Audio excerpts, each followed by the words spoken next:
Welcome to the Renku Feature Preview. To our community members, thank you for joining us. So just to establish expectations, the purpose of this feature preview is to share and discuss the new developments and features that are coming in the next major Renku releases.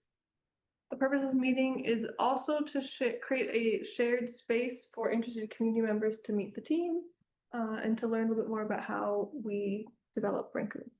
So this is not a polished presentation, but rather a behind the scenes look into the features that were built over the last couple of weeks, presented by the developers who have built them. This meeting is also our own live team meeting. So in some cases, some team members are seeing the final versions of these features for the first time. So discussions may at times dive into a fairly technical level, but regardless, we welcome questions from our community. All questions at all levels are welcome. All right, so we have quite a few features we're going to be talking about today. So we're going to be talking about demoing the Renku CSCS integration. We're also going to talk about support for using private images hosted in external registries for Renku sessions.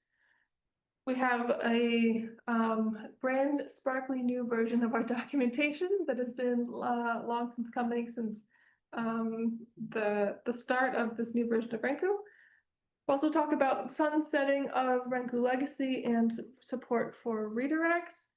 And finally, touching on expanding Renku's support for not just, I'm blanking, but also for OpenShift.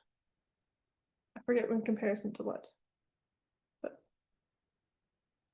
All right, so with that, I'm going to turn it over to Laura and Salim, who have been building the Renku integration with CSCS. To connect Zoom. Okay, in a minute.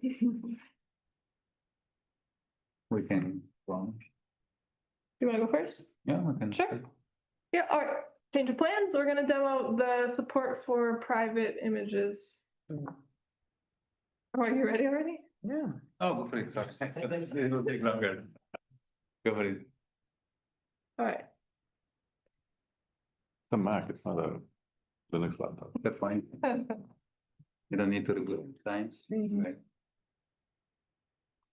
Okay. So I don't know if you've seen the page, on the roadmap for interactive sessions. So what we'll show here is the first iteration of those interactive sessions. So keep that in mind, that there are things working and some things working less or not yet working.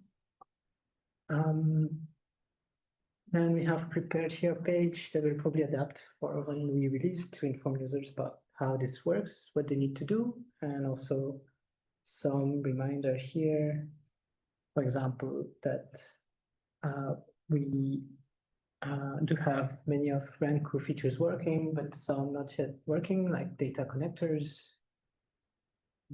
And so just to make sure that we'll understand, like, this is the first iteration, but it's exciting because it's already working pretty well. So for the demo here, I have this instance of Renku, so it's not the production instance. And so the flow works this way. You can create a project, copy a project, or be onboarded into an existing project. And there are essentially two things that need to happen.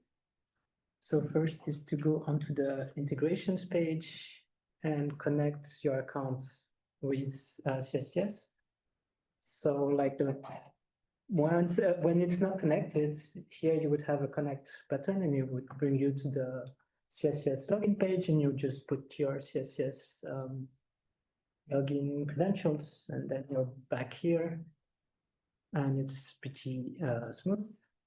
And the other thing that needs to happen is for an admin to add you to the dedicated CSCS resource pools. So we can see here like the resource pools that we have here for demo at CSCS are configured here. And so yeah, you will need to be added to the corresponding resource pools by an admin once you have connected your account to CSCS. And so the magic happens with these special resource pools, and they indicate to our backend to do all the stuff needed to start the session at CSCS and not in Renku Lab. So here it looks really similar to a normal session, and actually if you custom launch and you pick one of the classic resource classes, it will just run inside our own Renku infrastructure. But if I launch it with the CSCS resource pool, we'll see here in a moment. I mean, it takes it tends to take slightly longer to start because there's a little bit more things that happen when you start a session, but it is very similar in terms of how it feels for the user. When you start a session, like you just have to click start. And here, instead of looking at your usual logs, you can see that it is doing things like talking to the Firecrest API. And here I see, for example, this is the folder inside the CSCS cluster where I will find my session. So if from here I do something like, can you see my screen? Yeah, no, we don't. Can you zoom in a little? Yes. Thanks. Okay, and I go into that folder, and then you will see stuff here, and this is where you can find your everything you did in your session will be kept here. Okay, so it has started here. So on this, I just have the minimalist bash terminal we have, but it has Python. And so this environment is Python with some couple of data science libraries. And we can also use our VS Code tunnel. So this is something like I think a good amount of users like to use, because then they can use their local their local VS Code while being connected to a remote resource. Okay, VS Code. Just one, Yeah. while you're doing this, just one note. I think, I'm not sure this was said, but the environment you started was built by Renku Yes. following the environment description in your repository, right? So that's why it's matching to the project, basically. It's running that inside CSCS.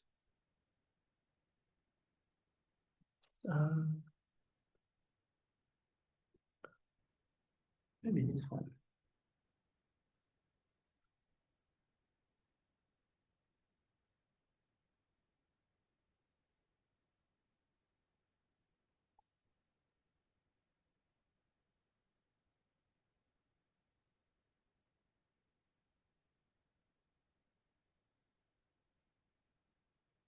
And if it's as usual. Oh yeah. I mean, I can open.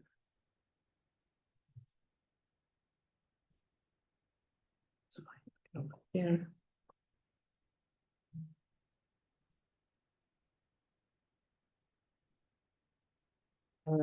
Here you can see this is not a Renku node. This is a CSCS node.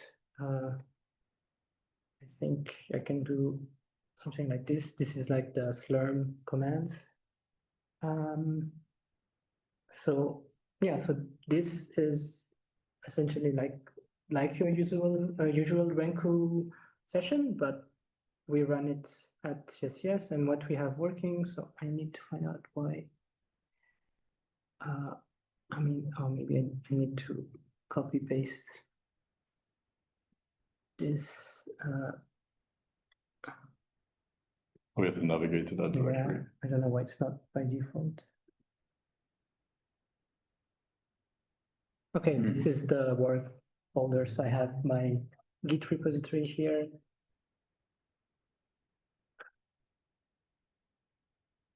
And like in Renku sessions, your Git credentials are already there. So you can work with Git repositories, and we hope pretty soon we'll make it also work for data connectors to connect to your data like polygons and stuff like that. Yes. So is there any question about this for now?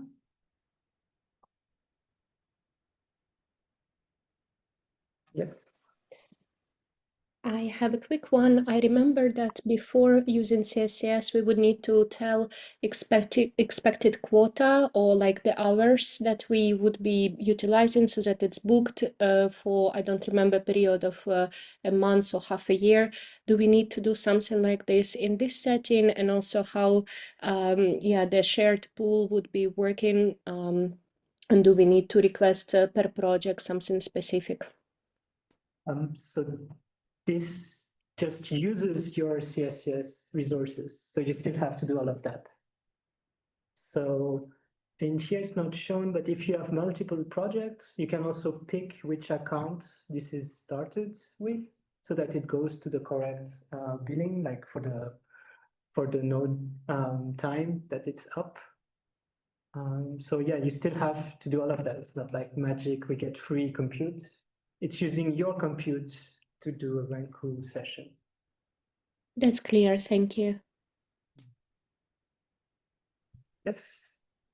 Yeah, Flora, just a quick question. I saw that, it was mostly focused on CPUs. Can you avail of GPUs as well already? So we'll go into that in a second. So yes, so in terms of what works and what doesn't work. Okay. So for now, in terms of what works, very easily without anything hard to do, is we have some global environments. The ones that are labeled like this, Python data science or Python basic, these global environments work just out of the box. And the environments created from code also work out of the box. So it's only Python environments with this pick of 3 types of front ends. And for now, we don't have it working that you can bring an image. As in, it's possible to make it work, but it's very, it requires a lot of tweaking and so on. So we don't expect users to know how to do that. And the other thing that we don't have working yet, and we want to try to see how to make it work, is to have these images built for the taint nodes, for the Grace Hopper nodes. So here I have a session that is working, but it's a session that I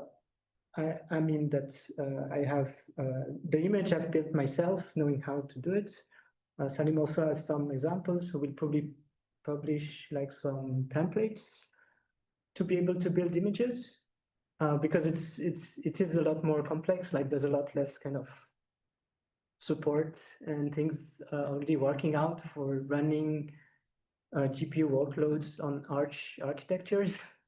Unfortunately, that's how it is. So our existing images and our build from code is not yet ready to do that. But if people have, we can try to show them a bit how we did it, and maybe they can start from there. And so we can show can start this session on Daint. So this one just has the Torch library, but we can use it to show that it has been built so that it can see the 4 GPUs, and it reports that it can use them with CUDA. So to the question is yes, it is possible, but it is not possible in a very simple fashion yet. Okay, thank We you. want to do this, but we will need some more time to do that.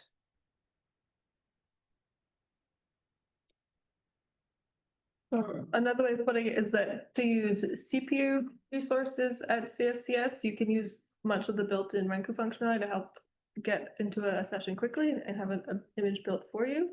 For GPU-based clusters, it's possible, but the user needs to do a little bit more work. And we're looking into how we can make that easier. So there's one more caveat there, right? Like, this is on Daint with the ARM architecture, on, I think it's Clariden with the AMD nodes. It should work also the same way out of the box, I imagine.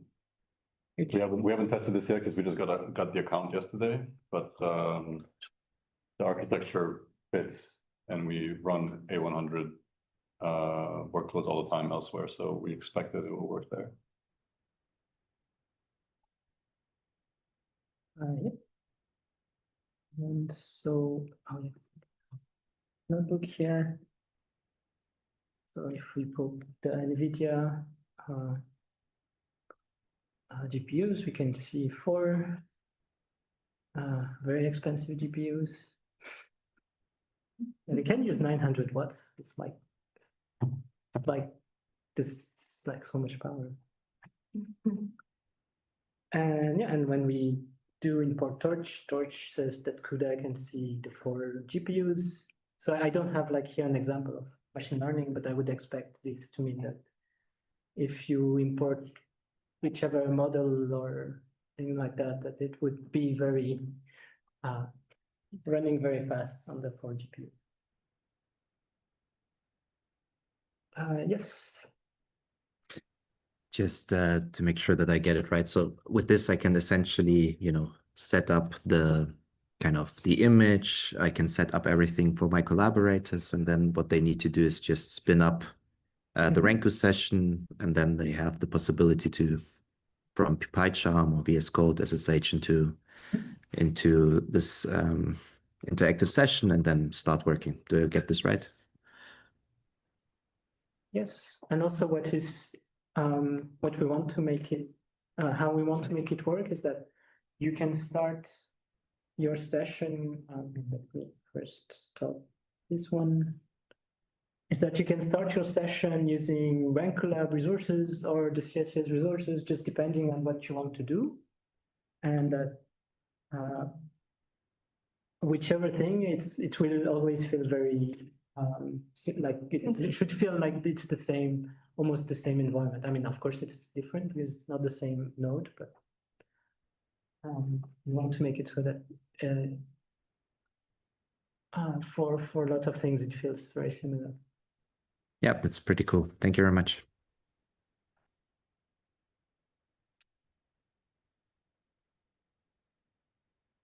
And also this is, I mean, you can see it running, and this is pretty much how we want to do this first iteration. So not saying exactly when, but pretty shortly it should land on Renku Lab. Within a couple of weeks. Yes. Not sure exactly when. And I guess if anybody's super keen on testing it out, we can give them access on staging, right? Yes. So if you want to try out this integration, let us know. We can tell you where to go.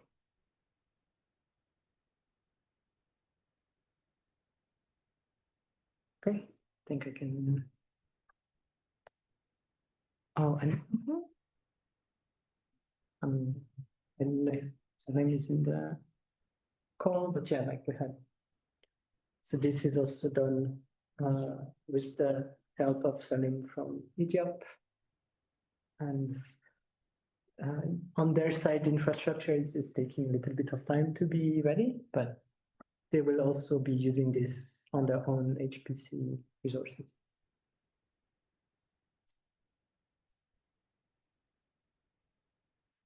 All right, any other questions before we move on to the next feature? In that case, the next feature that we're going to demo is the ability to use private images with Renku Lab sessions. So up till now, you've only been able to use the images built by Renku with, or bringing your own images, but they had to be publicly hosted. And we've added support to be able to use images hosted GitLab or GitHub in private repositories for your session. Yeah, thank you, Laura. All right, so this is another extension to the integrations that Flora also used for her demos. I prepared already a demo project, but I think I can try to make it live. So we can actually create a new project on the fly. We call it demo. And yeah, so now we wish to add a new session. So in a real project, you are probably gonna add data, you're gonna add some code repository and whatever you need. But for demo purposes, I guess we can just add one simple code repository on the fly. And then we can start creating a few different sessions. So the idea is that you are gonna pick the external environment. In Flora's demo, we saw like 3 different possibilities here. This is just a development deployment. So I just set up 2 of them. So you cannot build from code here, but of course you can always do that in Renku Lab. So that's gonna be the last tab, the rightmost tab on Renku Lab. And then you can pick an image. So let me go to gitlab.com. I see there are a lot of data scientists in the audience, so at the very end, I'm gonna try also with gitlab.datascience.ch. It's basically the same principle, so yeah, it doesn't really matter. We support all the GitLab instances. Yep, so I prepared here some test images. I already built them because it's a little time consuming. So I guess I can take this one. It's a little smaller, not very small altogether, but yeah, should be okay for the demo. Perhaps I should zoom in a little bit. All right, so I'm gonna paste the container image URL, and then I'm gonna click on next, and I call this gitlab.com image. All right, and now I successfully created a new session launcher. Maybe just for comparison, I can create also a global environment. So that's the default one. And so far, we've always presented you with the launch button, so you could launch it right away. But if you are trying to use a private image and you do not have the integration setup, so in this case, it's gitlab.com, we can briefly verify that we are not connected to gitlab.com. Apologies for the strange naming here, but yeah, you can see the URL.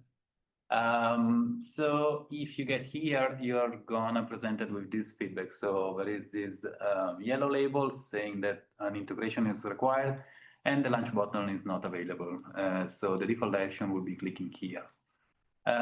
If you try to launch manually, so there will always be the possibility to force launching, but the most common scenario is that you might have shared an author start link with a collaborator. So if they land directly to that URL, then it's not gonna start anyway, but before starting, we are gonna double check that your credential, I mean, not your credential, but that the image is available. And if the image is not available, but we match the URL with one of the integration, then you're gonna get this message. So yeah, let's try to fix this by logging in. So this message tells you what you should do, but there is just one button. So let's go to the integration page. And there is a long list of integration on Renku Lab. Here I set up only 4. But it might be confusing on Renku Lab. So for the moment, we highlight the integration necessary for the image you are trying to consume, and it's gonna be always in the first spot on the top left. We plan to improve a little bit the experience here by showing you a model directly wherever you are in the application. But for the moment, you can click on Connect here. Okay, it's asking for a bunch of permission. I fully trust Renku Lab, so I'm gonna give the permission required. And you see that my account is now shown here with my name, status is connected, so I can go back to my project. And now we're checking the image again, and it's accessible. So hopefully we can click on launch, and we don't get the message anymore, and this should start. I'm not sure which image I just picked, but it might be VS Code. So this is gonna take a while, but doesn't matter. We can move on and see a few other cases. So now I'm logged in on gitlab.com, so hopefully I can access any private image that is available for me. But there are other cases like what happens if I try to create another launcher with an image that I don't have access to? For demo purposes, I'm just changing the namespace because GitLab it's not gonna tell you if the image exists and you do not have access. So you always get a not found error. So we can just make up any URL. GitHub.com, no access. Oh my gosh, sorry, I misclicked. Let me do that again.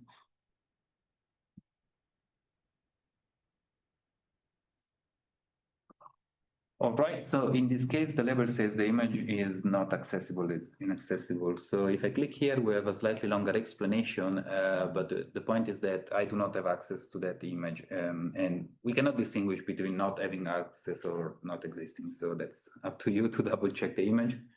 We also add a button to double check the integration. Actually, for GitLab, it's not that important, but for GitHub, sometimes we have cases where you might have given access only to specific namespace, so you could potentially update the settings. All right, so in this case, there is not really much you can do. The image does not exist or you do not have access, so the fix is not inside Renku Lab, but it's either, well, unless you copy pasted the image wrong, but otherwise it's some permission access problem. A similar but slightly different case is whenever the URL is wrong, or I mean, not necessarily wrong, but it can be a deployment that we do not support. In this case, I will call it the GitLab dot something. So we're sure it doesn't exist. Again, sorry for the misclick. I'm used to a slightly different setup.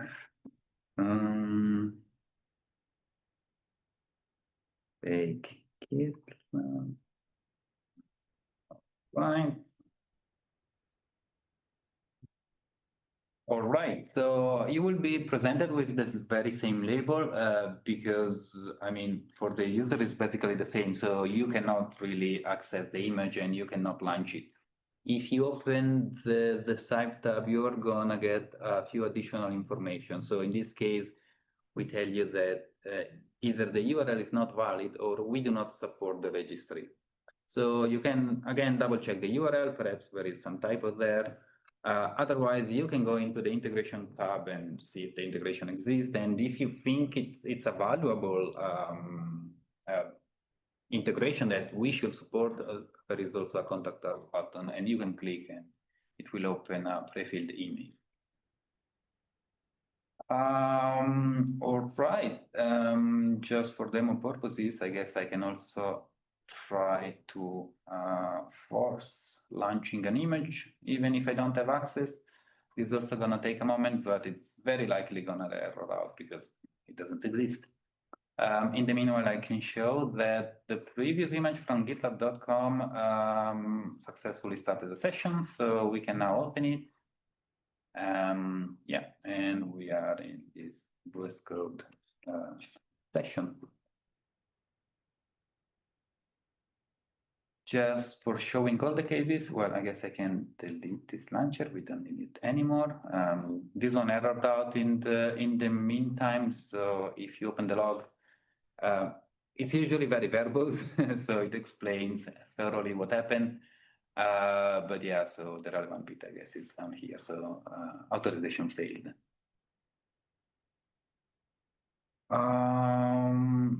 Yeah, that's pretty much it. I created for the demo another provider. Let me pick this one. So the other case that I briefly showed at the beginning is that you still need to authenticate. So authenticate.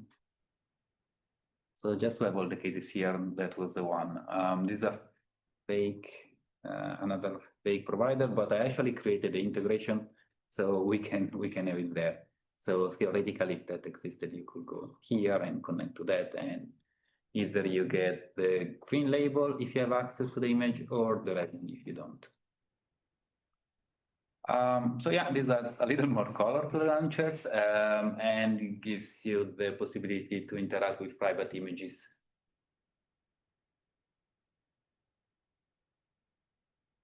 Any question?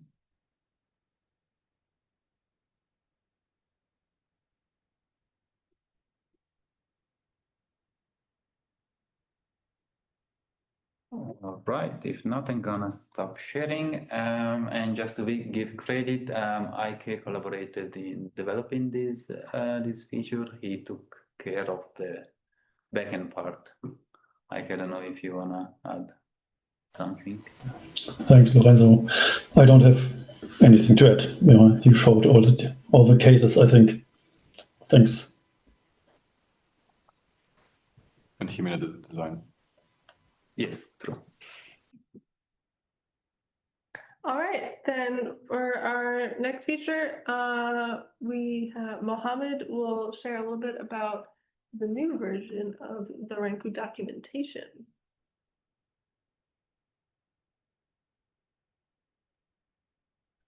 Yes, so let me share my screen.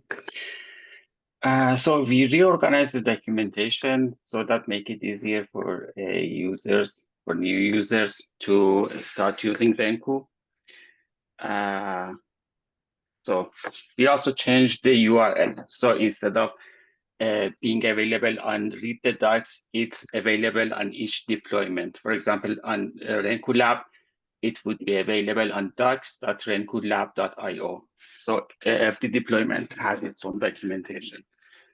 As you click on it, there are two sections, one for users and one for administration. For users, as you can see here, there are,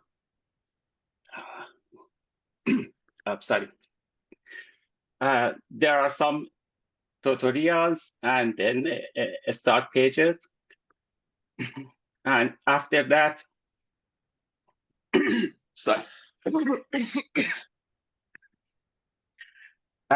Yeah, for starters, there are some tutorials and some introduction to Renku. And after that, there are more description about projects, data, and so on. We also put everything related to each topic on the same location, so users can access it, can have access to all information in one place. Like here, you can see that all how-to information are placed in this location. And yeah, that's basically it. We are also move use cases for teaching with Renku in the use case section. And that's more or less it. There is also a section for migrating from Renku legacy to the new Renku.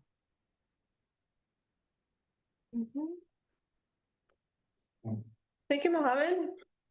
We're very much looking forward to having proper code-based documentation after about 18 months of running off of Notion documentation. No, you're welcome. All right. Thank you. Any questions about documentation? Then we'll continue. So the next topic will be presented was built by Shekhar. It is not quite the last, but one of the very last pieces put in place to prepare for shutting down Renku Legacy. So I will take this opportunity to once again remind people that Renku Legacy is shutting down at the end of the month on the 20th of October. Please migrate your projects before then, and GitLab will also be shutting down in a couple months after that in January. So this piece of work here is to make it so that once Renku Legacy is shut down, links to Renku Legacy projects will just automatically redirect to their 2.0 counterparts, so that links published in papers and so on will still continue to work. Right, yeah, so let me just show how that all works. So right now, if you go to a project that is a legacy project on Renku Lab, you can see that in this URL. You're gonna have to keep an eye on the URL bar in this demo, because that's kind of where a lot of the interesting stuff is happening. But right now, this is a Renku Lab project. This is a legacy project, and you see that in the URL because the project has this word projects as part of the URL. So that's what this looks like now. As Laura said, at the end of October, we are no longer going to serve these pages in this way. So let me show you what's going to happen. At the end of October, it'll be no longer possible to navigate to legacy projects from the UI. But some people might have a URL to a legacy project that they received through some other channel. They stored it either when they looked at it in the past or it was published in a paper. So I'm going to show what happens in those cases now. So I'm going to go navigate directly to this project in this other deployment that I set up, where simulating the situation that's going to be the case at the end of the month where legacy has been turned off. So if you navigate to a project that has not been migrated, you're going to get a banner that looks like this, that tells you that, this project is no longer supported. You need to do something if you want to allow people to continue to have access to it. There is a window that you have to still kind of get this migrated. Ideally, you will migrate before the end of the month, because it'll be much more annoying starting in November, but it will remain possible for a little bit longer. But if you do it now, it's pretty easy to do. There's a one-click kind of solution for it that takes care of everything. If that has not happened, as in the case in this example, you'll get a banner like this that says that this project is not supported. It kind of tells you what you need to do if you want to continue to keep this alive. Now, hopefully you've migrated your project by then, in which case something slightly different is going to happen. So again, keep an eye on the URLs. I'm going to go again directly to a project because I will have no way of navigating to it from within the UI. I need to have that URL from another location. Now what happens, it happened all very quickly, but you got redirected. I went to the legacy project URL and I got brought to the V2 project URL, the new Renku project URL. And that will happen automatically for projects that have been migrated. It is also possible to register redirect for projects, for URLs that are around that you didn't migrate. Or migrated in a different way, and you have a new project that represents the same kind of content as what was there before, it's possible to register redirect for those. And so you're going to end up on something like this. And this also shows some elements that you might see in the new UI starting in a few weeks, which are that we are going to warn users if they are referencing content in the Renku Lab GitLab. That is gitlab.renkulab.io. That is going to be turned off in January. So if you are referencing things there, you need to migrate it somewhere else. In this case, I have two references. I have a launcher that uses an image from that GitLab, and I have a code repository that that references a project from that GitLab. I see in both cases a little warning, and I have this big banner here. So that is what you're going to see if you have a project that has not yet been fully migrated off of the GitLab, where the project has been migrated to away from legacy into a V2 project, but the V2 project still references content from the GitLab. What does this one do? Right. So this is an example of another redirect. Again, that happened all very quickly. But in this case, this is a project where I've actually fully migrated it, and there's no references to anything from the old GitLab anymore. So those are the situations that can arise. Any questions from the audience about this feature or about sunsetting Renku Legacy and the GitLab at large?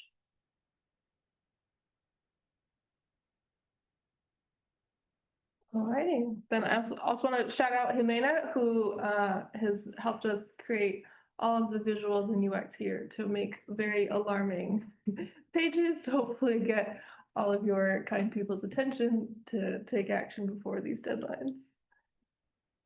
Alrighty, then for our last topic, we've also been hard at work getting Renku Lab to be able to run on OpenShift, a different kind of stack that's requested by some of our users. So this has been worked on by Tasco and also Samuel at EDF. Tasco, I'll hand it over to you. Yeah, I mean, there's not much to show for it. Things are progressing slowly, and I mean, I guess we could show you a deployment that just does the same things as Renku Lab, but it runs somewhere else. I think that's very exciting to do so. Yeah, we're just moving along slowly, and hopefully in a week or two, I think we'll have a version of Renku that can be deployed on OpenShift. Yeah, with some minor, paper cuts and issues, but that's a long way from where we were, a few months ago. But on the good side of things, I may show some stuff. It's not please go level, ahead. but still, it's nice to see that it's working. Now let me just share. So to clarify for context, EDF is one of the groups of people who would like to be able to run Renku on OpenShift, which is why they are involved. So right now, are you seeing? We see Renku Yep. Lab, yep. We see that it says edf.ch in the URL bar. Wow, you have a very good stuff. Oh, So the thing is that yeah, it's just an URL, but here we can see the OpenShift console, oh boy. and there we see that there's quite a lot of stuff happening there. So OpenShift, for people who don't know about it, is has an old friend said to me yesterday, a very opinionated version of Kubernetes, which provides more or less the same stuff, but they have more restriction in place to ensure, for example, security. So there's something that have to be done by administrators that are not necessarily people who are administrating the deployment of Renku itself. So from that point of view, the documentation is being updated to allow a more seamless deployment experience. Then we had to work around, or rather fix things to allow for sessions to run on OpenShift, which more or less is happening right now. There are a couple more of PRs that have to be merged. But all in all, we can now say that in a couple of weeks, we should have everything completely automated to allow people to use Renku on OpenShift with the real session runnings. Like for example, this version that allows to have a classic Jupyter Lab session running within OpenShift.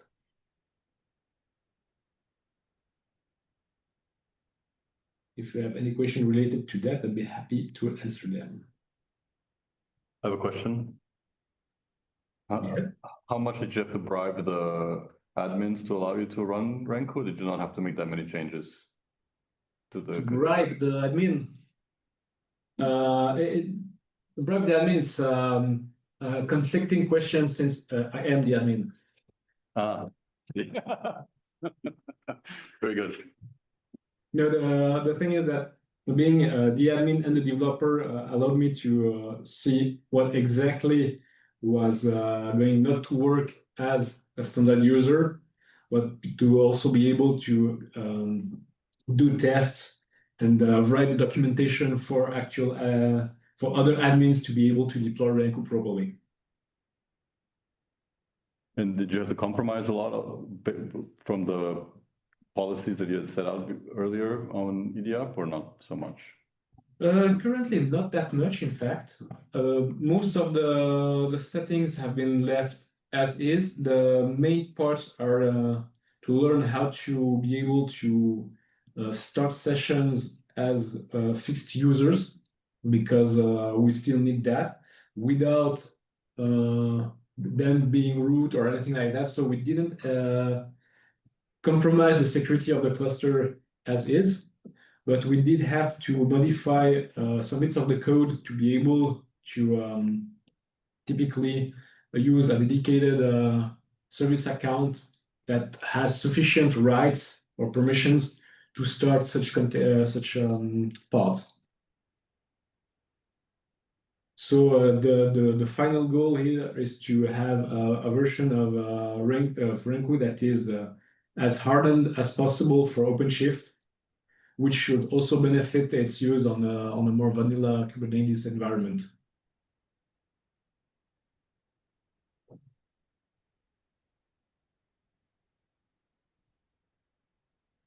Great, thanks a lot.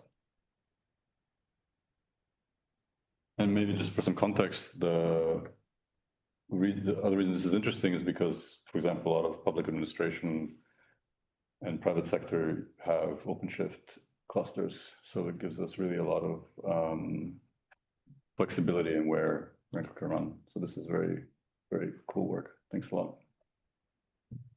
You're welcome.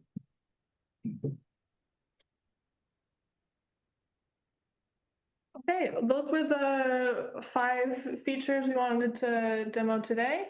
So you can expect what you saw just now to be rolling out on renkulab.io over the course of the next 2 to 3 weeks or so as we go through our cooldown.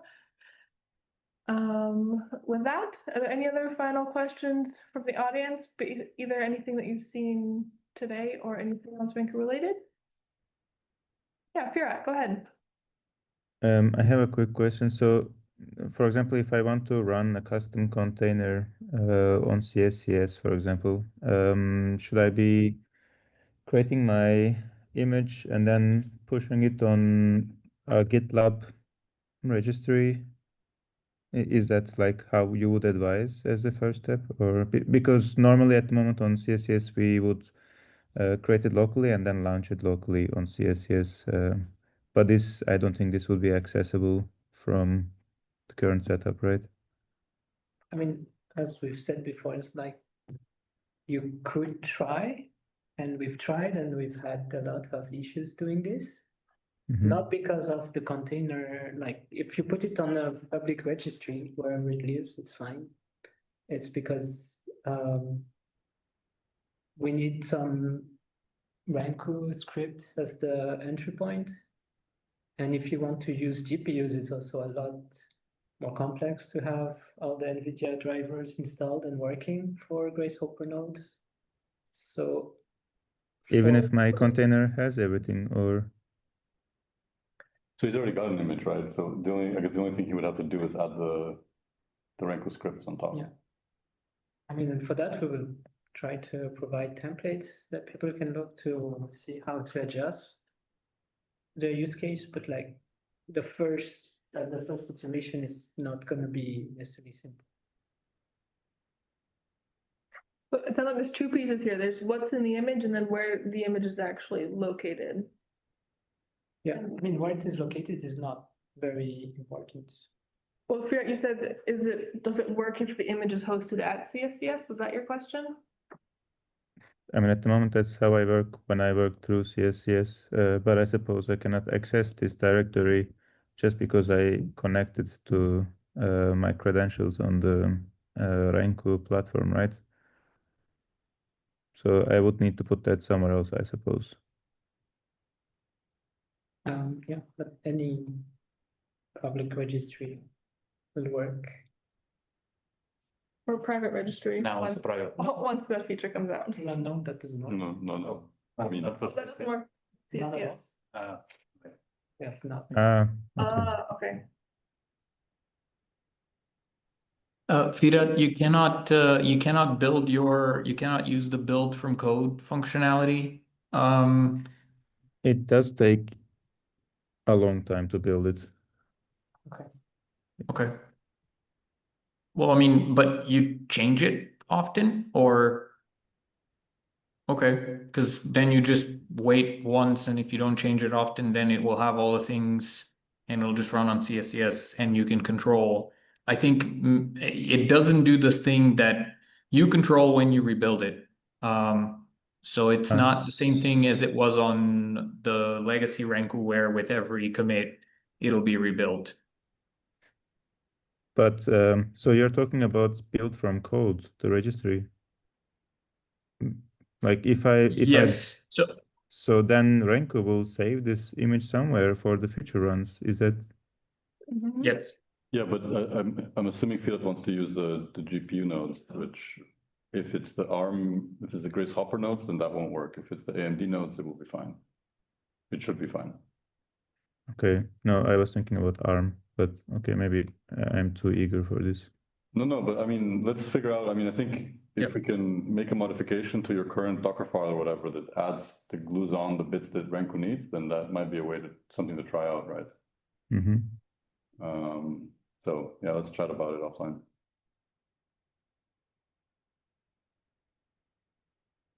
Okay.